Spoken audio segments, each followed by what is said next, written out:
Good evening. My name is Bob Liff, and this is the CUNY Forum, a monthly town meeting that brings prominent New Yorkers together with faculty and students of the Edward T. Rogowsky Internship Program in Government and Public Affairs. Private sector labor contracts involve two parties, labor and management. But for public employees, you have to throw taxpayers and the lawmakers they elect into the mix. In Wisconsin, the goal of the newly elected Republican governor and the newly empowered Republican legislature was simply to vote out the rights of public employees built up over a century since Wisconsin public employees became the first to unionize. Similar anti-union drives are underway across other states where Tea Party-empowered Republicans have taken over, while in other states, including California and here in New York, public employee unions are to varying degrees trying to cut their losses by working with Democratic governors to cut budgets while retaining as much of their core salary and benefits and keep as many of their members' jobs as possible. The recently agreed upon state budget, which has not yet been enacted as we're doing this taping in New York, is significant for what it does and for what it doesn't do. It closes a $10 billion gap, but it does not extend the so-called millionaire's tax, which actually applied to incomes far lower than that, and it does not explicitly change some of the union contract provisions that some fiscal analysts and Mayor Bloomberg here at home had been beseeching Albany to do. While two provisions got much of the attention, the last in, first out seniority protection for teachers and the variable supplement, or what Bloomberg calls the Christmas bonus for uniformed services, there are a wide array of pension benefits and other items in state legislation that many people think should be more properly part of collective bargaining. Cuomo's combination of front-room persuasion and backroom threats brought the powerful Health Workers Union, Local 1199, into the fold to take part in the campaign to support Medicaid cuts in exchange for Cuomo's support for a living wage guarantee for some of their lowest-paid workers, home health aides. And Cuomo resisted Mayor Bloomberg's beseeching to eliminate state-guaranteed seniority protections as the labor atmosphere in the city begins to sour even further. And since, of course, this is politics, where rising above principle is an art form, Republicans in Albany, who are all too willing to stand with Cuomo in trying to rein in the teachers' union, are standing with the corrections workers' union, resisting the governor's efforts to close underutilized upstate prisons and juvenile facilities that are the economic lifeline for otherwise moribund local economies. The question we're looking at today is whether the kind of Wisconsin-style anti-union blitzkrieg is a harbinger of a movement that will eventually hit home. We're joined by four New Yorkers who take part in that debate. Michael Long is the chairman of the New York State Conservative Party. Camille Rivera is a political director at New York's SEIU Local 32BJ, whose members have taken part in national actions in support of public employees in Wisconsin. Richard Steyer is the editor of the Chief Leader newspaper, and Mark Lieberman, a former banker and veteran reporter, is the newest member of the CUNY TV family. Richard, you're the editor in the bunch. Let me ask you to kind of set the stage for what's going on with labor unions trying to hold on to what they have here and up in Albany. They're still waiting to see how things shake out, that there's no question that the cuts that the governor has imposed under his budget are going to mean some compression of the workforce and might mean layoffs as well. There are talks going on between the governor and the two largest state employee unions right now, the Civil Service Employees Association and Public Employees Federation. The mayor has been talking about the need for layoffs as a result of money that wasn't restored in the final budget negotiations in terms of aid to New York City, principally in terms of what might be called the revenue sharing portion of the state budget, and also in terms of education, where he was hoping for about $200 million worth of restorations, and from what I understand is getting about $50 million. Camille, you're on the front lines of a lot of these issues from a labor perspective. Has the environment changed over the last 10 years? Is it a much tougher fight? Do you feel on the defensive? Yeah, I mean, I think I think we've always felt like we've been on the defensive. I think, but I think over the last, I would say, 10 years, labor has been shrinking overall, and the support of labor amongst just, regular Americans has actually gone down, and people just don't make the connection that working people, that labor is basically keeping the middle class and keeping working people above ground. And I think what you have seen in the last couple of months is, workers simply just don't understand why the attacks are coming in the way that they are. Why, as, I give a perfect example, my mother's a state employee. She's worked for, her whole life at the state court and just retired. She owns a Honda, you know what I mean, and has a home. She put me through CUNY. I mean, is she rich? No. So why is it, she comes to me and she says, why are you why are they coming after me? I'm not the big bank that put out all these loans. I'm not the one that put us in this recession. So why? And I think we're being used as a scapegoat. And I think now more than ever, public employees, private sector unions are saying, you know what, it's not going to fly. We have to change the message. We have to actually go back out there and we have to re-educate people that if we go down, everybody else goes down. And the threshold of at the level and the playing field of workers against big banks and big corporations will become more and more stretched out. And the numbers actually support what Camille said. I mean, the government said in January that only about 12% of all workers are members of unions.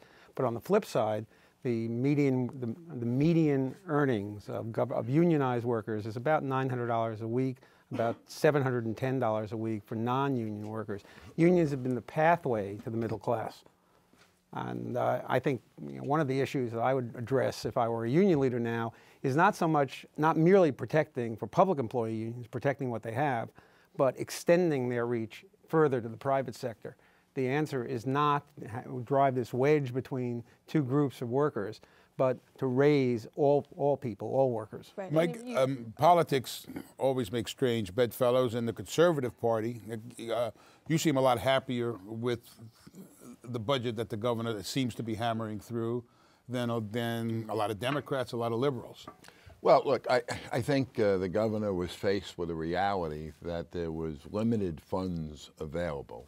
And I think that's another reason is one of the fights, and I don't take this, what's happening in Wisconsin, what's happening here in New York, as an anti-labor movement. I think, I know Mark just had a disagreement with me, but it's not an anti-labor movement. It won't be the last one. What it is fact, it's a reality check. We have to understand that government employees are paid through the taxpayers' benefits. And the well is going dry, and I think what labor leaders have to do, and I understand the frustration and the anger and the demonstrations that labor members participate in. I understand it very clearly, because let's have a reality check. For years they've been promised and given by Democratic elected officials, by Republican elected officials right here in the state of New York, and by their labor leaders, promised all sorts of benefits, which they won through arbitration and bargaining, but the well has gone dry. Why do you create two different classes of union workers by saying that public sector workers, you use Wisconsin as an example, saying they can't collectively bargain, but members of a private sector union can? Well, federal employees can't collective bargain either. They don't have that right. As you know, the government employees in the federal side do not have collective bargaining. And nowhere is it written in the Constitution that collective bargaining is a right. It's not a right. It's something that the union won over the years. It's something that elected officials gave away to get reelected. It's something that I elected officials totally disagree. I mean, let me finish. It's something that elected officials sat down with the union leaders, asked for certain provisions, got certain enhancements, and those very same elected officials received the benefit of the union's largesse donations for their reelection campaigns. So that's part of the problem of... so we should go to public funding of campaigns. If I may, no public funding. So if I may, I think I just want to address two issues. One is that the well has gone dry because government has been giving millions and billions of dollars from national, local, and municipal levels from big banks and big corporations without any type of economic stimulus. You're not funding locally, you're paying low wages, and so the cycle back to go to the Targets, to go to the different stores is not producing anything. People can't pay for their mortgages, and that's what's happening. The well has gone dry because big banks have refused to share the wealth. Well, I want to make that clear. The second thing about politics and how unions have made deals with elected officials to create bargaining rights, if I am a public employee, there is no reason why, if I am doing a service to the state and I'm working 40 hours a week, that I should be paid a low wage. And those are protections that workers have worked very, very hard over the last 50 years to get. They're not what's owed to them. It's not what, I'm sorry, not that it's not owed to them. It's not what they were promised. That's what they deserve. They work hard. They deserve those protections. They deserve pension benefits because they're not making millions of dollars. And I think that's the message. It's using the labor and using the public sector workers and even private sector workers as scapegoats to what is the real problem, which is an issue of an overall structure of how we deal with infrastructure. And the danger that we go through here is when we develop the attitude of class warfare. And we have to understand you can't divide a nation. We're all in this together. The people who live on my block in Bay Ridge, Brooklyn, they're firemen, cops, hospital workers, sanitation workers, you name it. And we're all neighbors. But we also have to understand the fact that there's one way that many of the government workers get paid. And that's through taxation, and that's through whether it be property taxes, personal income taxes, business taxes. And what's happened here in the state of New York, all one has to do is look back to 1960. In 1960, we had 43 Congress members here in the state of New York. This year, we're going to go down to 27. And it's not because we have bad weather here. It's not because people are picking up and leaving because it snows too much, although that was the case this year. But it's because they can ill afford to retire here and live here. Most of the civil service and members, cops, firemen, etc., they just pick up and go to North Carolina and Florida. They don't even spend their pension money here. So I'm not saying to take anything away from any of the civil servants. We honor the teachers, we honor the firemen, we honor the cops. What I am saying, though, it's time for the unions and the elected officials who have made these promises to set new standards for new employees. Let's not take anything away from anybody that earned it, won it through arbitration. Let's now start laying the groundwork so that your children and my grandchildren can live here in this state of New York and afford to live here, and we can grow. We no longer can sustain the pensions and the benefits that were honestly won and given by elected officials, both Republican and Democrat and union leaders. And when you're talking about pensions and you're talking about lawmakers, many of the labor protections, I'm thinking specifically about last in, first out, LIFO, the requirement that when you do lay off teachers that you have to do it on a seniority basis, are not collectively bargained, but in fact they're in state law, Richie. I mean, how common is that on across a broad array of labor protections? Yeah. I mean, an awful lot of the stuff that the mayor is talking about right now are things that were passed by law, and very often not because of legislators. That everybody always says, well, the assembly is in the tank for the unions, or the Senate is in the tank for the uniformed unions. But the pension problems that the city has right now are largely the result of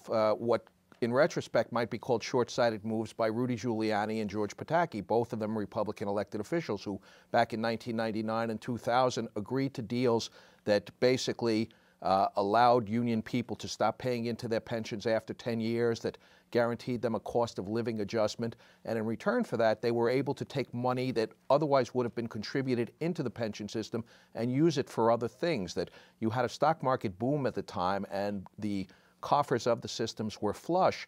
Since then, you've had a slump in the market over the last decade, and so that the money is not available the way that it was. At the time these deals were made, the state and the city were paying almost nothing into the pension fund, so that when the mayor talks about city contributions having risen from $1.5 billion when he took office to $8.3 billion in the next year, that's largely because you were starting from almost nothing because the stock market was doing so well. The market has picked up again. Pension contributions are probably going to fall, and so that what he's looking for is a long-term solution to what amounts to a short-term problem. In terms of what Mike was raising in terms of class warfare, I think that that's been done more often than not by people like Rupert Murdoch. You had, before you had the elections of 2010, Early last year, you had a cover of Barron's Magazine, which is a Murdoch publication, which showed a cop and a firefighter sitting side by side on a beach under a palm tree sipping cool drinks. And what it was about was the pension toll that was being taken. In a situation like that, basically what you're trying to do is stir up what some people have called pension envy, that you've got people in the private sector who increasingly are not receiving pensions, and they hear about some employees who are getting these pensions that for cops and firefighters can often be $50,000 or $60,000 a year, and that becomes a target, although most people like cops and firefighters, and so the focus instead goes on what you'd think of as ordinary civil servants. In the case of people from DC 37, the average pension for a DC 37 retiree is about $17,000 or $18,000. So you've got this sort of bait and switch going on. And what you're talking about is not, you can't really separate the pension from everything else that the worker gets, in the sense that what the pension really is deferred compensation. It's which is a common practice in the private sector. During the years that I was in the corporate world, I had the opportunity to defer compensation. Mark, what I'm talking about, though, is not about what has taken place, not what happened. I know, you're talking prospectively. I'm talking for the future. If these young people are going to have a future here in the state of New York, we have to take a serious look of what we are able to afford. In Wisconsin, I think you've got to look at other things. In Wisconsin, you had a bus driver in 2009 that made $159,000. $100,000 of that was in overtime, written in the union contract, okay? $100,000 in overtime. I'd like to... Those kind of abuses, we know we cannot afford here in the state of New York. You're going to have that. You're going to have one-shot instances. There's going to be abuse. I think it's unfair what we have to take that. What we have to look towards and say is that's typical. Do you believe that we can continue to sustain the rate of benefits that we have here? Look, I served on the New York City Council. You know that. We were at City Hall together. I paid nothing for my health care. Nothing. That was because legislators wrote into the law for themselves a good health care. I had free dental. I had free health care. And the same thing goes for what we're saying about for the future. The elected officials should be part of the blame here. They should be paying part of their health care benefits. They should be paying part of their medical costs. Union workers should be paying part of their health care and part of their pension plans. That's the only way, as young people, you're going to be able to grow and have an opportunity to reach the highest points of your life if you want to work here in the state of New York. But when you I want to say two things. Yes. One is I disagree. We had a couple of different points, and I want to just go through. One is that I think my president's Mike Fishman, and he represents 135,000 members, public, private, building service workers. I don't know how many people here, parents come from a union or work for a union, and maybe you can raise your hand. But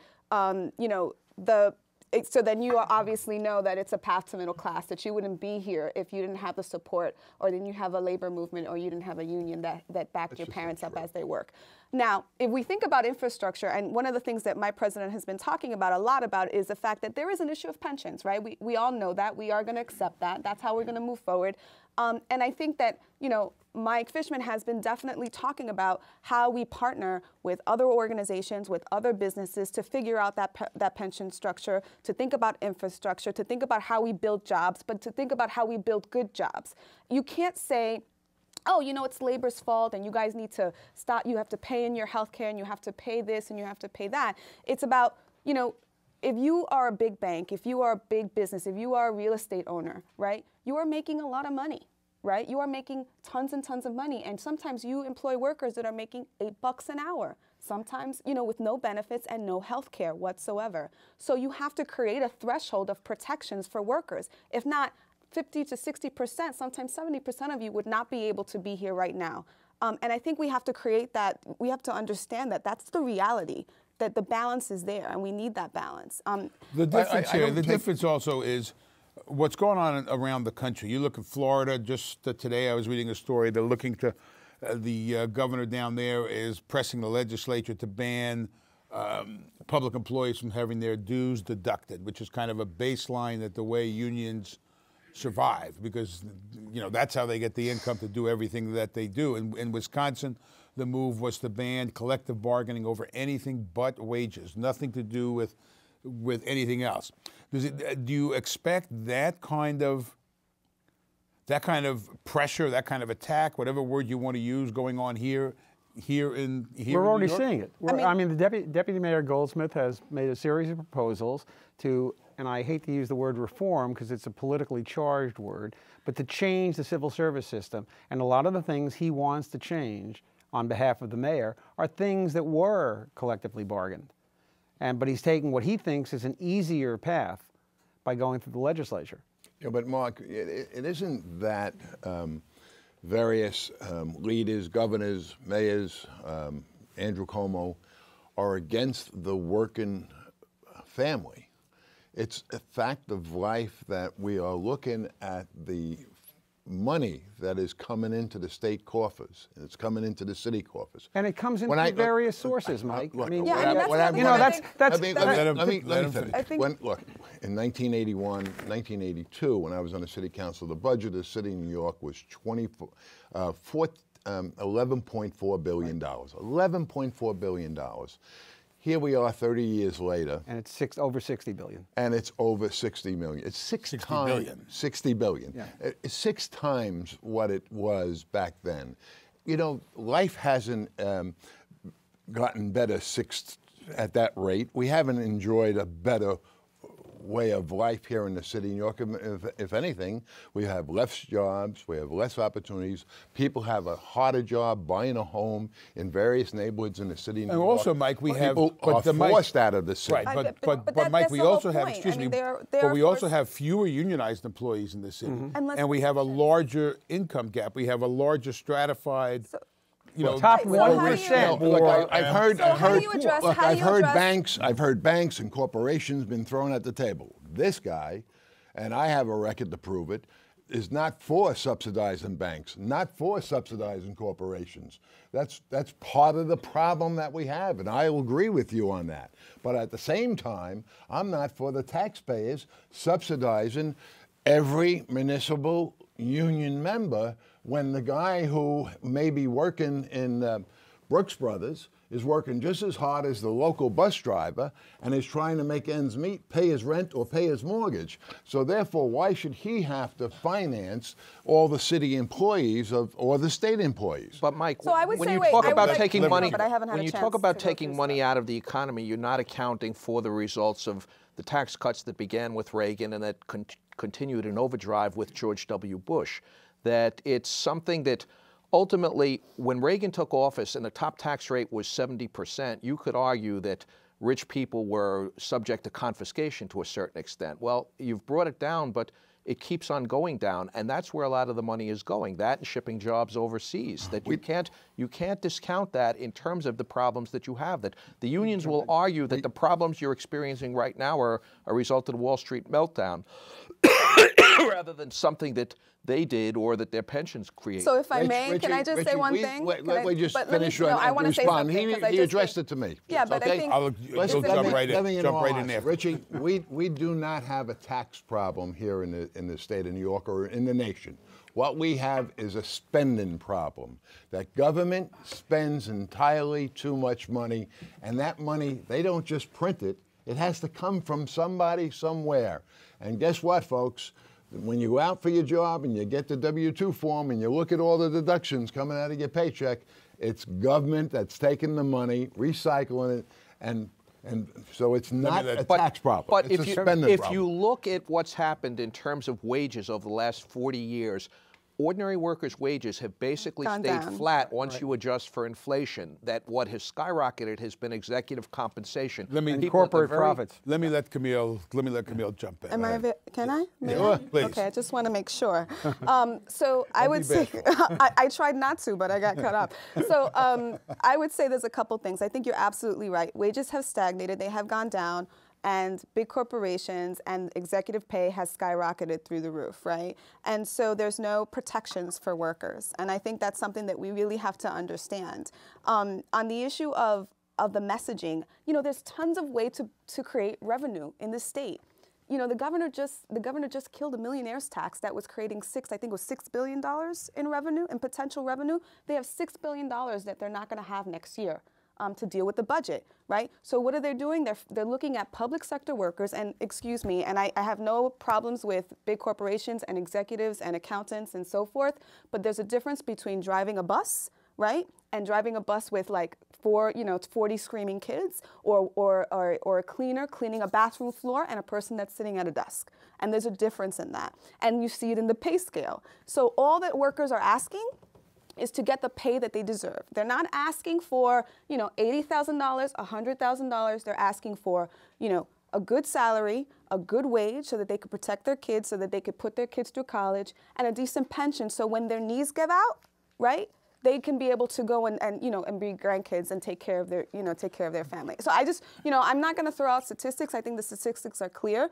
There's a huge income gap. There's nothing to be said about the fact you're not going to find the revenue that you need in attacking public sector workers. It's just not going to, no matter what you do, you're not going to get it. And the way to do that is to create a partnership and an infrastructure in place that has, you know, business, that has labor, that has public sector, that has private sector, to figure out a way that's the best way to create revenue for the state. And I think that we missed a really big opportunity with the millionaire's tax. I think we're missing a great opportunity to create a plan to build infrastructure and create good jobs, and not subsidize poor jobs, and not create a situation where we're losing protections. We also miss an opportunity by extending the Bush tax cuts. Yeah, well, look, I think we're missing an opportunity to understand fully, and I applaud. I didn't support Governor Cuomo. He didn't have the Conservative Party support, and I've never supported a Cuomo. But I applaud him for doing the right thing. I said to you earlier today that in 1960, we had 43 congressmen. This year, we're going down to 27. One of the reasons is we have chased business, industry, and individuals out of our state. Because if you're a wealthy individual and fits under the millionaire tax, you can pick up, move to Florida or Texas. And if you move to Florida, you have a personal income tax and save 12%. So why would you stay here? And if you don't stay here, then you make it harder on whether it's the guy who works in Brooks Brothers or the guy who is the cop, the fireman, the teacher. The revenue has to come from somebody. So you don't chase out of your city or your state the people that have been very successful. And if you shut down people who are successful, you're shutting down your own future. You've got to leave the path for everybody. And I agree, we need a partnership. We have to take care of our union workers. We have to take care of our municipal government employees. But we have to have a playing field. We have to face reality if we're running out of the cash to support right, just shouldn't be at expense of workers. Florida, just one point on that. I'm not moving to Florida. But you may find your personal income tax bill is greatly reduced. Your property tax bill will soar. There is a trade-off. You're right. Governments have to get money. Plus, you will have lousy schools. You have cops making $18,000 a year. You have, I mean, you do get something for the money that you spend. Why did all our retirees move to Florida? Because they don't send their kids to school. All right. So I mean, exactly. So we're losing the cream of our crop. We're paying their pensions. It's not going to do that. We're paying their pensions, and they're spending their money in Florida. Part of the reason that the floodgates opened in terms of people retiring to Florida was back in the 70s, you had such sharp cuts in services because of the fiscal crisis that people were uncomfortable. They were worried about crime. They were worried about things like the garbage in the last century. Mitchell, you took a shot at Pataki and Giuliani. You left out John Lindsay, who really motivated the giving away the store, and you know that to be the truth. Except that in Lindsay's case, it was a question of a guy coming in as a crusader and then getting taken to the cleaners because he overreached and wound up with such problems over the transit strike. So a lot of elected officials, once they get in office, they want everybody to love them, so they're willing to give you whatever you want. And that's not necessarily good for the future of our city or state. I just want to make it very clear. Both Democrats and Republicans. I just want to make it very clear. I'm a deputy political director. I've been in the union for 6 years, and I have run electoral programs within the union. Elected officials do not do everything we want, because if that would be the case, we wouldn't be in the fight. You'd be making $1 million. Yeah, I'd be, and also. This is just very quickly before we go to questions. Are we going to 30 minutes? Just before we go to questions. One of the things that the governor did not do, and the governor tried to attack Governor Cuomo, attack the permanent government and kind of take a bite out of, a smaller bite out of everybody's hide. He did not. He certainly pulled his punches when it came to the teachers' union. In terms of not knocking out the seniority protection, he certainly pulled his punch on the corrections unions which the Republicans in the state Senate. So I mean, he is. To me, we do not see Wisconsin. We do not see this frontal assault going on. Is that a? I think it's not a frontal assault. I think it's a more subtle assault. The Goldsmith stuff and on changing civil service rules, I think, is very dangerous for government unions. I also think labor is, being more, like I think you had mentioned it in the beginning of the program, are being more aggressive in protecting its workforce, right, and making sure that they're getting the, what they deserve. I mean, I think the $11.99 wage increase sets a real precedent. I mean, these people were making $7 and $8 an hour, and they for the home health aides. For the home health aides. I mean, this is huge for them, and these people do God's work, quote unquote. I mean, they're taking care of people who nobody wants to take care of, right? If you can be frank. And so, I think this is something, I think the governor does understand that there has to be a balance, that we live in a city where there's a lot of people who are part of the labor movement who deserve to have a good job and to deserve to have benefits. And I think that's important. Let me take a question. Tell us your name and your campus, please. My name is Therese Kobonge, and I'm from LaGuardia Community College. Mm-hmm. So my question is, do you think that laying off public employee and attacking their benefits and pension will increase the already existing gap between rich and poor? I'm sorry, will increase the gap. The gap between rich and poor. The gap between rich and poor. It's bound to. I mean, basically, what unions wind up doing is that they lift wages even for people in the private sector. If you chip away at union power, it's going to wind up affecting even non-unionized workers, in some cases, especially non-unionized workers, because they don't have an organization that's standing up for them. Right. I mean, like building service workers, for example, set the market, and it stops people from paying other workers $6 or $7 an hour without health care, and so it's a prime example of public health. And we do see the same kinds of pressures on the private side. There were recently some stories about some major construction in the city for the first time is being done on a non-union basis, and traditionally the building trade is kind of the Cadillac of unions, if you will, in this city. Even the most powerful unions that we have are under pressure, I think, more than at any other time. The purpose isn't to eliminate government employees or to lay them off. That doesn't serve any purpose. What I've talked about here is changing somewhat the system for new employees coming on board. Okay, and when I say change the system, that's because what I mean by change the system is not their salaries. They're not. Sometimes you may be forced to lower the salaries as starting thing, but change some of the benefits and change some of that other workers have won, but we no longer will be able to sustain over the next 20 years if we keep going on the same pace. But I'm saying, I mean, what's the threshold? I mean, this is not Cadillac health plans. I mean, like, these are not, like, they're not in the most, prestigious hospitals in the country getting the most prestigious care. They're not getting high, pensions. I mean, I think you named one of the DC 37 pensions at $17,000 a year. I mean, you're not going to close the budget gap. You're not going to find money with these workers. It's just not going to happen. And you're talking about comps starting at, what, $25,000 a year? Isn't it? No, at this point, they're up to 41 and change. That was part of the yes, sir. Deal, right? Yeah. Hi, how are you? My name is Alejandro Madi, and I'm from LaGuardia Community College too. And my question is for Mr. Long. And popular guy, Mike. Yeah, I'm pretty sure he's gonna get more questions.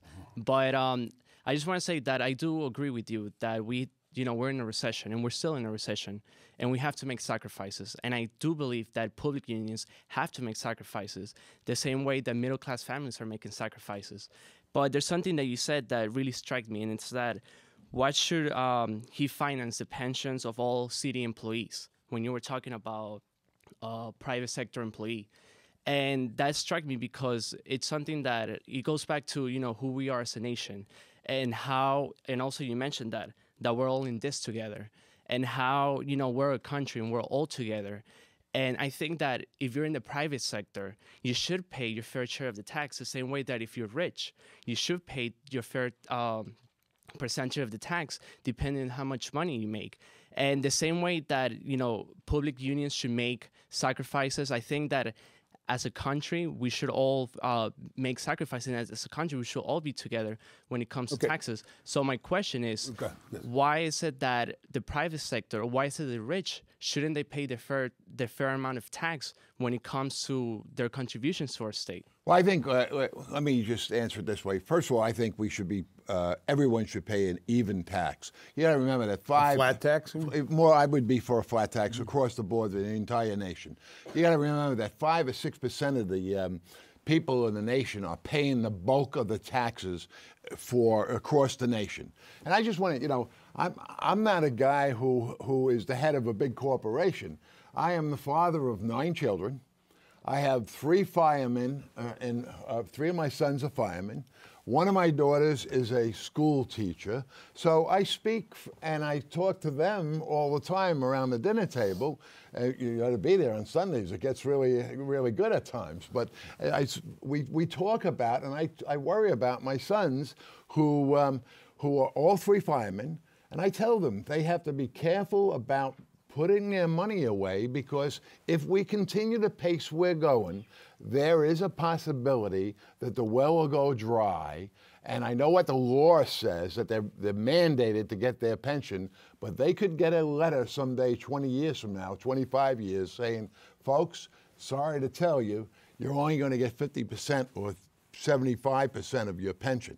So that's what I'm trying to fight. I want to make it better for you, for them, for all public employees and all private sector employees, so that we have a balance, so that we don't run out of steam. You know, this is a nation that is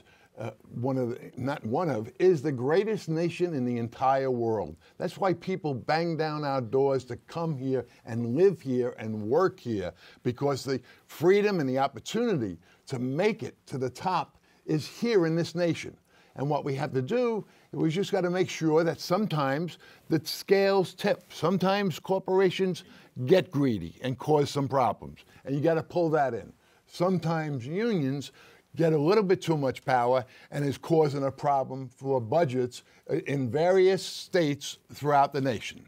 And that's all I'm saying, is we have to balance those scales. So I would just say, I mean, I think that you have a lot of the kind of very important points, which is, you know, we all have to kind of pull our weight, which is understandable. And I think that labor wants to make that happen, right? They want to come to the table. They want to figure these issues out. However, the gap is just, there's no balance. I mean, if you think about, you mentioned, I mean, he's sat down already, but he mentioned the fact that, you know, not everyone is paying their share. It's true. I mean, GE basically paid no taxes last year. Not basically, it paid no. In fact, They quite got the contrary. they got $3 billion back. So they got $6 money billion back. I back. mean, this is a huge corporation. I mean, these people are getting away with, you know, excuse me, but murder. They're getting away with not paying their fair share.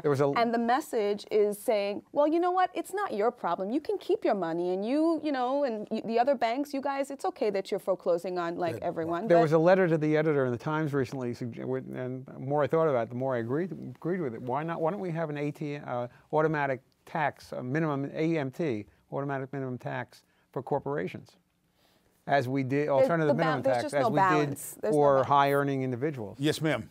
Hi, my name is Tashima Daniels, and I'm from Medgar Evers College. I think we mentioned a lot about the current financial crisis that we all are in the country, and as well as New York City.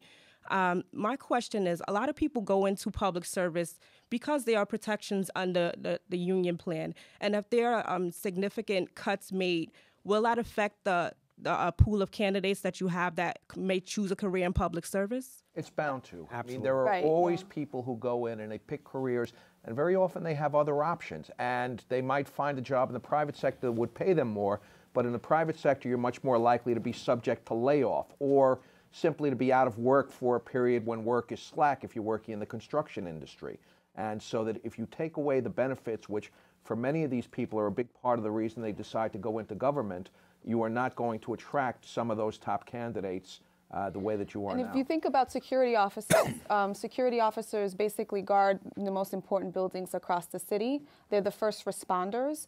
You know, those contractors that were working for, you know, these building owners were paying workers $7, $8 an hour with no training whatsoever. So these people were going up into fires, not having no contact with police. So there was a 70% turnover rate. So there wasn't a real standard. And I think when 32BJ decided to start, you know, organizing security officers and help them have a voice, it raised the standard because people take their job seriously. They understand that this is important. They get trained more effectively, and they're doing a very important job for the city of New York. And so I totally agree with you. The best example that you could find in terms of it having that impact, a few years ago there was an arbitration in which the arbitrator decided he was going to give police officers 2 5% raises, and the city objected and said that if you do that, then you have to take away somewhere from the cops who you haven't hired yet. And that was what they wound up doing, and they reduced the starting salary, which had been about $36,000, down to $26,000. And 3 years later, the Bloomberg administration voluntarily looked to bump it back up because what they discovered was they were having trouble getting candidates, period, and in terms of qualified candidates, people who could stay out of trouble, it was even harder, that very often they were having to take people who had minor criminal records who once upon a time would have been disqualified in the first place.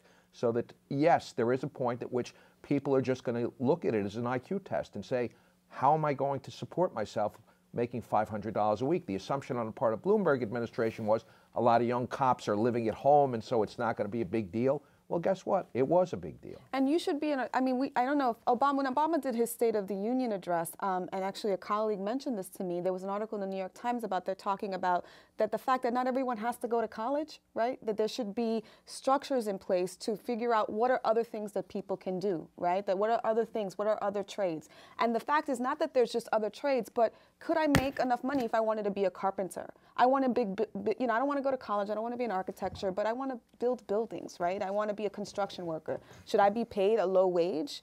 Should I not be protected? So I think that's very, very important, and that sets you have to create a standard in order to, create an economy. Hi, my name is Rima, and I'm from John Jay College. I want to say thank you very much for having this discussion. It's very informational. And according to Camille, I think they're focusing on the public sector as scapegoats, and they're not focusing on the correct people or individuals that they should. And with the amount of layoffs that they're going to have with the public sector, I want to direct this question to Mr. Long. How are they going to do this with all the unemployed people? Are we going to take the money that we're getting to give unemployment? How are they going to fix that situation? Well, I don't think you heard me say that we should lay off public employees.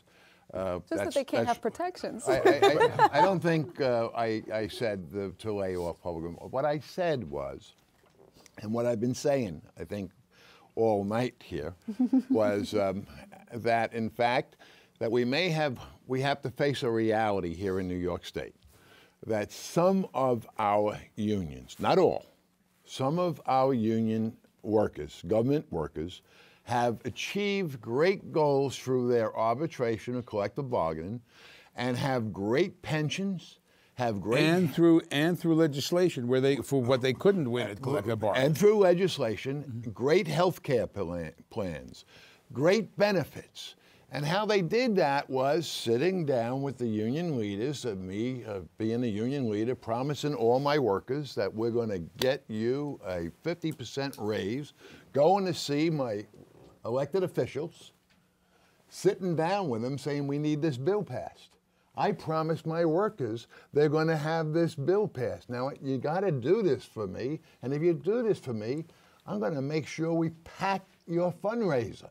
So we have been buying in a lot of cases, both Republicans and Democrats. Here in the state of New York, Republicans aren't anti-union. For years, everyone knew the go-to group in the state of New York for educators was the New York State Senate, Republican. And in the Assembly, the go-to union people to go to was the local Democratic organization, okay? So both sides have caused this problem. both Republicans and Democrats have caused the problem through what they have given away to people knowing full well that they would not be able to permanently, forever sustain what they've done. So that's a warning. So I would say that, you know, union leaders, and I would say members, I won't say union leaders, I would say members, sat and fought for legislative rights to protect themselves from abuses at the workplace. And they collectively came together, and this came from workers who were being abused, people who were not getting paid what they deserved. People would come to work and they wouldn't give them a paycheck. They had no benefits, no health care. These people were, members were in poverty. And as a collective, they came together and pushed legislation, pushed elected officials, and educated people about the fact that they needed protection and they needed rights. This is not about if I did this for you, you did this for me. This is what workers deserved. And it's a shame that we had to go through that process of trying to pass legislation, of having to talk to our elected officials to get basic rights for workers. And I think that that's the message that people aren't seeing here, that this is not something that, you know, workers just are owed because I'm a union member. No, these members are not millionaires. All they wanted was decent pay, a decent job, and a decent benefits to protect them and their families. And I think that's what's skewed, and I think that's what I think is the back. I don't know anybody who is opposed to making sure that everybody has a decent pay, a decent job, and a job that they can pay for their home, their rent. You're misconstruing that message. I think it's important to say that when you're saying that elected officials are moving that's what I'm saying, we can only do what we can afford to do. It's, you know, it's an attack, it's a slap in the face for the workforce and the labor force of what they're doing. I mean, Mike is right in the sense that there isn't a bottomless pit, and the best example would be Nassau County, where they were giving outlandish police union contracts for years, and at this point the county is broke. The thing is, though, that coming from the other side, you talk about the influence that unions have. What's driving the movement across the country to restrict union rights is a group that was formed by the Koch brothers, who are two billionaires who basically have two main agendas. One is they want to get rid of unions and union power to the greatest degree they can. The other is they want to get rid of government regulation to the greatest degree that they can. And that's not simply talking. That's not simply talking about red tape. That's talking about things like safety standards, talking about many of the things that unions were fighting for in the first place. In terms of the rights of people to collectively bargain and it being given to unions, a big part of the reason was it seemed like a more rational approach to dealing with some of the problems that you'd had in the 40s and 50s and even into the 60s, where you had strikes all the time by public employees, as well as in other, that it was something where it was a way to deal with problems at the table and to give them the right to arbitration, which is another part of the big push in states like Wisconsin and Ohio, as if the arbitrators are always going to favor unions. In New York City, it doesn't work that way. The unions will complain that arbitrators won't give them what they want, that they favor management because management can reward them with more assignments because employers deal with more groups, that the union is only bargaining for itself. But it was also forcing the city to negotiate fairly with workers, right? That was the whole point as well. Sorry. Yes, ma'am. Hi, my name's Stormarie Lentz. I'm a graduate student at Brooklyn College. I'm going to college. I paid my dues. I'm a graduate student. When I exit college, I hope to get a job in the private sector. I will have to be contributing to my pension, my health care, and all of the above. Why should I pay for my neighbors' health care, pension, and everything? Don't you see something wrong with that? I would essentially be paying for other people's health care when I have to pay for my own too. Not only will I have to be paying for student Don't you loans. think that those two points to be made on that? Excuse me, Richie. Don't you think that your neighbor, if buying the product that your companies make, is also paying your health care and also paying your pension? No. Well, that's exactly what's happening. So if you, for example, were to work for, I don't know, Procter & Gamble, and they're making soaps or anything else, it's these people who are buying that who are supporting you supporting you. But they choose to buy that. I don't choose for to give my money to them. Let me say the very same, not the, not, So then, I mean, can I ask you? let me say this here to you.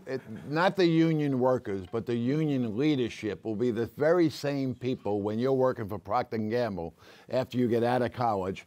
They'll be damning your company because they want more higher taxes so they can promise their membership increased benefits at your cost, and you are right on target. And that's why I'm saying to everyone here, not everyone's going to leave this school and go work for a government, get a government job.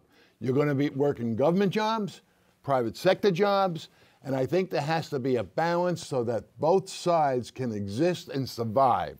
We cannot, I've never seen in all the years I've been in politics, in the last 10 years, I've seen more class warfare laid out there. Anti-bank, just remember where your money is. It's your bank. Anti-corporations, it's your corporations that you buy the clothes or the wear or your shoes. It's that corporation that manufactures those products.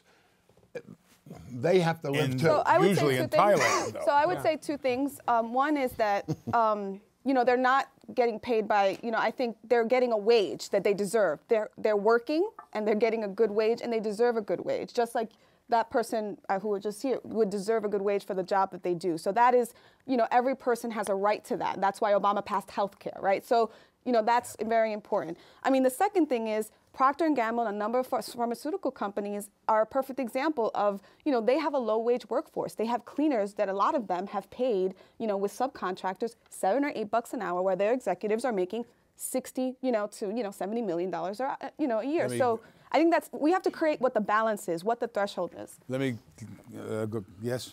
Hi, my name is Neil, and I'm an undergraduate at John Jay. It seems like the opinions regarding collective bargaining rights are extremely polarized. Budget gaps aren't going to be closed by taking away collective bargaining rights, and the government is obviously not opposed to public unions being a gateway to a proper middle-class life. Would you mind discussing some alternatives focused on compromises?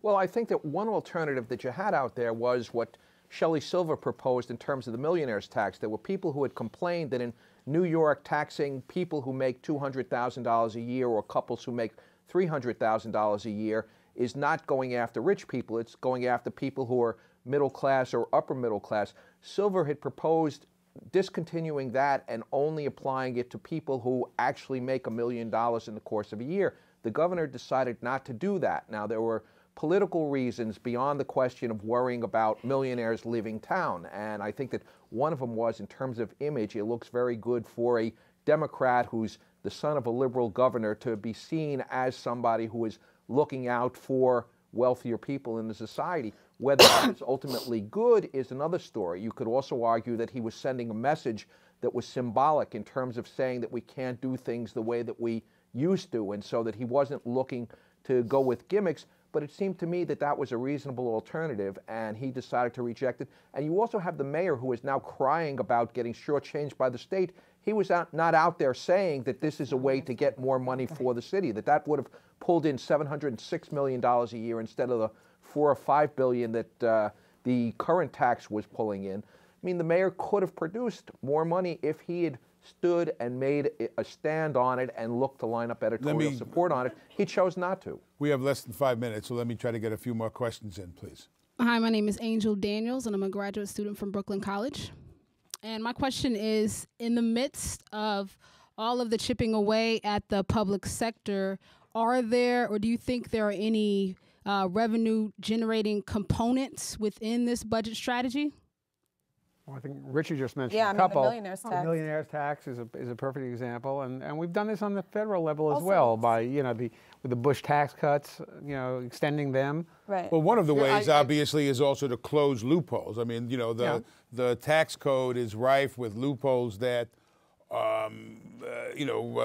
Mike is talking about union leaders going into a back room with a politician. I mean, certainly it's people, I think, on management side, if you will, or people who are pushing for tax breaks who spend a lot more time and certainly a lot more money in those back rooms with the legislators. So, if you had a more rational tax system, you could have much lower rates with much fewer deductions, and at the same time, probably raise more money. I think we need to, I mean, I sound horrible saying this, but I think we need to spend more money to make more money, creating infrastructure, building roads, transportation, like that creates jobs, right? And they can create potentially good jobs. And that creates tax revenue. Tax revenue. I think that that's something that people are totally not, thinking about. And I think I hope people start thinking about that. I think very quickly, we've already seen how many jobs the stimulus program in this country has created, basically almost zero. That's not true. Basically almost zero, okay? The unemployment rate hasn't really disappeared at all, okay? So shovel-ready jobs were never shovel-ready. But the problem with the stimulus program was not that you spent too much, but that they didn't spend enough. I mean, another problem was that Obama left it to Congress to try and come up with something rather than going in really focused, and so you wound up with some pork barrel stuff that was thrown out there that and a third of it was target. A third of the stimulus. Excuse me, let me describe. We only have about a minute left. I want to get one last question in, please. Great, how you doing? My name is William Leverett. I go to Queens College. Thank you. Great discussion. One of the things that was mentioned was that businesses are leaving New York, and but it just seems like we're New York City, so I'm not sure how many businesses actually leave in the first place. But at the end of the day, please quickly, I have less than a minute. No problem. So we're losing more people in terms of, all the political, sacrifices and all of that. So what would you see as solutions to for both sides to actually come to the table? So at the end of the day, I really believe in the state of New York here. If you make a trip upstate New York, you see how bad upstate New York is. People are in bad shape up there. What we need to do is we have to cut spending in the state. We have to lower taxes. We have to cut taxes so that industry comes back into New York, and we create the jobs that would give jobs to new immigrants and people here. We have to raise taxes so we can afford the government we all deserve. That is the formula that brought us to where we are on our knees, and why we only have 27. Let me go. I just got the goodbye sign. I always make that line. Thank you. We'll see you next time on CUNY Forum. Thank you.